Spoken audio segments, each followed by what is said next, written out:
Praise lord.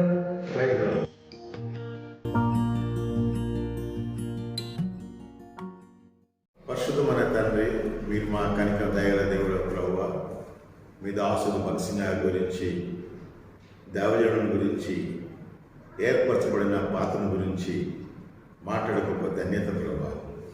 మీరు దీవించిన వారే మీ నామం నిలపరచమని ప్రభు అయిన క్రీస్తు అడుగుతున్నాము తండ్రి. ఆమెన్. దేవుడు నాకు 25 సంవత్సరాలు భక్సింగ్ గారికి పరిచయం చేసే గొప్ప ధన్యత నాకు దొరికింది. నేను రక్షించబడ్డ తర్వాత 63 సంవత్సరం బాప్తిసం తీసుకున్నాను. 64 సంవత్సరంలో ప్రభువు నన్ను సేవకు పిలిస్తే సేవకు వచ్చినాను.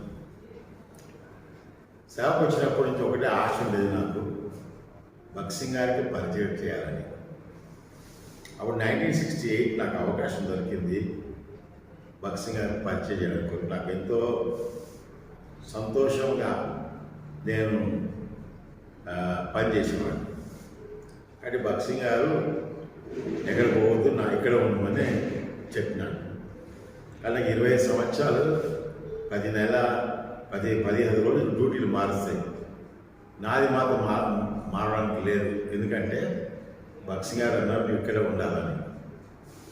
దైవజనుడు భక్సింగ్ గారు ఆయనకు ఒకటే ఆశ. ఏం ఆశ అంటే దేవునికి నామం మహిమపరచబడాలి. ఆయన ఎప్పుడే కానీ ఆయన పేరు రావాలని ఆయనకి ఇష్టం లేదు. దేవుని నామం గణపరచబడాలా ప్రతి విషయంలో. ఒకసారి నోయల్ బ్యారో అనే దేవజనునికి పెద్ద గడ్డం ఉండేది.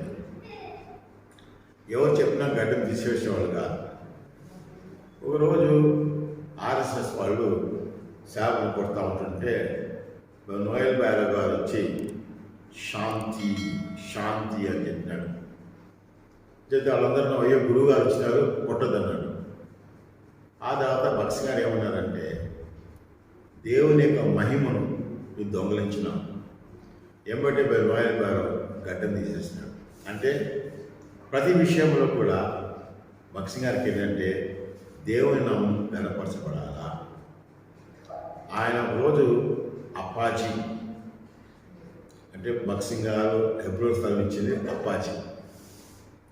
ఆయన సమాధికి మేము వస్తూ ఉన్నాము విజయవాడ నుంచి. దారిలో టైర్ పంక్చర్ అయితే నేను పక్కన మురికి కాలువ, దాని పక్కన ఈత్ స్టాప్ వేస్తే భక్సింగ్ గారు బాగా నిద్రపోయినాడు. ఆ టైర్ అంతా రిపేర్ అయ్యే చాలా టైం పట్టింది. మేము ప్రయాణమై సమాధికి వచ్చినాము. భక్సింగ్ గారు సమాధిలో పెళ్లిళ్ళు మాత్రము సాధ్యమైనంత వరకు తప్పకుండా అటెండ్ అవుతాడు. ఎందుకంటే సమాధి దగ్గరనే భక్సింగ్ గారు సువార్త చెప్పడం ద్వారా చాలామంది మారు మనసు పొందినారు. ఎందుకంటే ఎవరు ఎప్పుడు రారో ఆ రోజు సమాధి కాడికి వస్తారు. పెళ్ళిలో కూడా ఎవరు ఎప్పుడు రారో ఆ రోజు కూడా అక్కడ కూడా సువార్తనే. భక్సింగ్ గారు మొట్టమొదట ఇంగ్లాండ్కి వచ్చేటప్పుడు ఒక సహోదరి ఆయన కలవాలని చెప్పినప్పుడు ఆ సహోదరి ఎవరంటే ఆమె సేవ పని విదేశాలు పోవాలని ఆశ ఉండేది. అయితే ఆమెకు కింద పడి వెన్నెముక ఎరిగిపోయింది.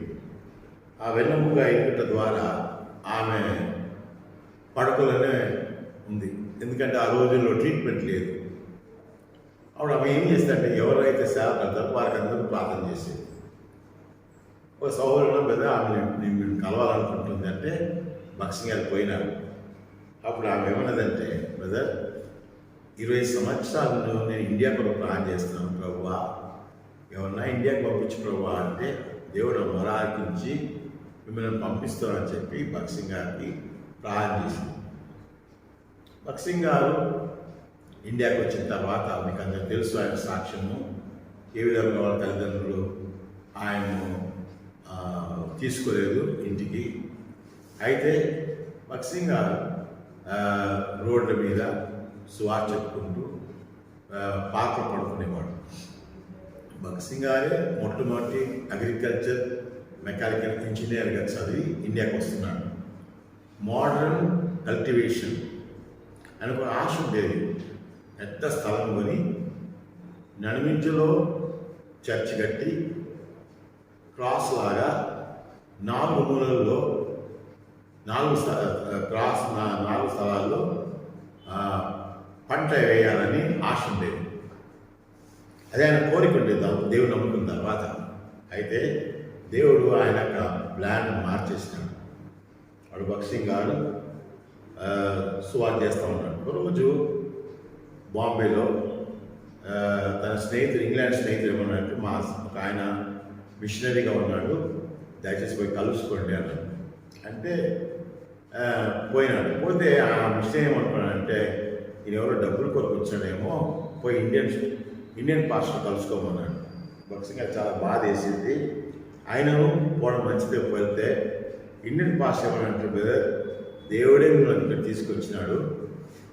మత్కు ఘాట్, ఛత్తీస్గఢ్లో ఒక మత్కు ఘాట్ అనే స్థలం ఉంది. అక్కడ ప్రతి సంవత్సరం 1,00,000 మంది వస్తారు. అయితే అక్కడ చెప్పడానికి వాక్యం చెప్పడానికి మనుషులు లేదు.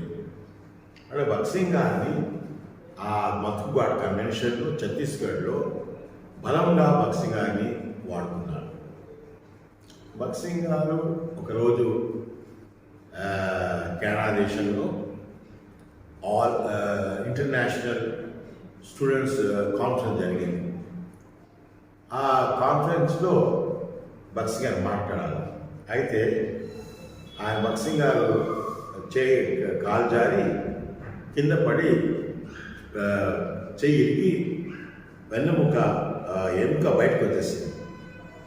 హాస్పిటల్కి వెళ్తే డాక్టర్ నాకు ఆపరేషన్ చేయాలి. అయితే భగత్ సింగ్ గారు ఈరోజు వాక్యం చెప్పాలి. ఇప్పుడు ఆయన అన్నాడు, నీ చెయ్యా నీ ఇష్టం. భగత్ సింగ్ గారు చెప్పినాడు ఏంటంటే, నిన్న రాత్రి ఏమేం మాటలు పలకాలను దేవుడు నాకు చూపెట్టాడు కాబట్టి నేను తప్పకుండా మీటింగ్కి వెళ్తాను చెప్తే ఎముక బయటకు వచ్చింది. ఒక ఆయన బైబిల్ పట్టుకున్నాడు.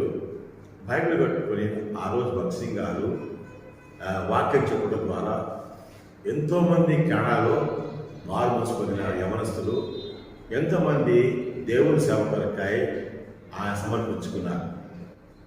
ఒక మీకు తెలిసేమో ఈక్వెడార్ హతసాక్షులు. ఆ రోజు వీరు హతసాక్షులు కూడా దేవుని దేవుని సేవ సమర్పించుకొని ఈక్వెడార్ వెళ్ళారు. ఫ్రాన్స్లో ఆయన జాగ్రేబ్ పోవాలి. అప్పుడు అందరు విమానం కూర్చున్నారు. అనౌన్స్మెంట్ వచ్చింది ఏమని, స్నో తుఫాన్ వలన విమానము జాగ్రేబ్లో ఆగదు. ఎవరైతే జాగ్రేబ్ పోతున్నారో దిగిపోండి అని చెప్పినారు. అయితే భగత్ సింగ్ గారు అందరు దిగుతుంటే ఆయనకు లేచినాడు. చివరికి ఎయిర్ హోస్ట్ పోయి నిలబట్టి ఆమె తగ్గిపోయి కూర్చోండి అని చెప్పింది. భగత్ సింగ్ కూర్చున్నాడు. విమానం పైకి లేచిన తర్వాత ఏమన్నారంటే, తుఫాను ఆగిపోయింది కాబట్టి జాగ్రేబ్ తప్పకుండా విమానం ఆగుతుంది. అప్పుడు జాగ్రేబ్ కఠినమైన కమ్యూనిజం ఉండే. ల్యాండ్ అయిన తర్వాత ఎంబట్టి వాళ్ళు భగత్ సింగ్ గారి దగ్గర తీసుకున్నారు. భగత్ సింగ్ గారు ఒక స్కూల్ హాల్లో కూడుకున్నారు. అక్కడ భగత్ సింగ్ గారికి వాక్యం 2 గంటల రాత్రి వరకు వాక్యం మెసేజ్ మీటింగ్ తర్వాత అప్పుడు మధ్యరాత్రి భోజనం చేసి వాళ్ళు ఏమన్నారంటే, 2 అవర్స్ పడుకోండి, రాత్రి మిమ్మల్ని వేరే ఊరు తీసుకుపోవాలి. భగత్ సింగ్ గారికి ఏం ఆశ అంటే, ఆయన శరీరం నాది కాదు కాబట్టి ఆ శరీరానికి పునరుత్థాన శక్తి కావాలని ప్రార్థన చేశారు.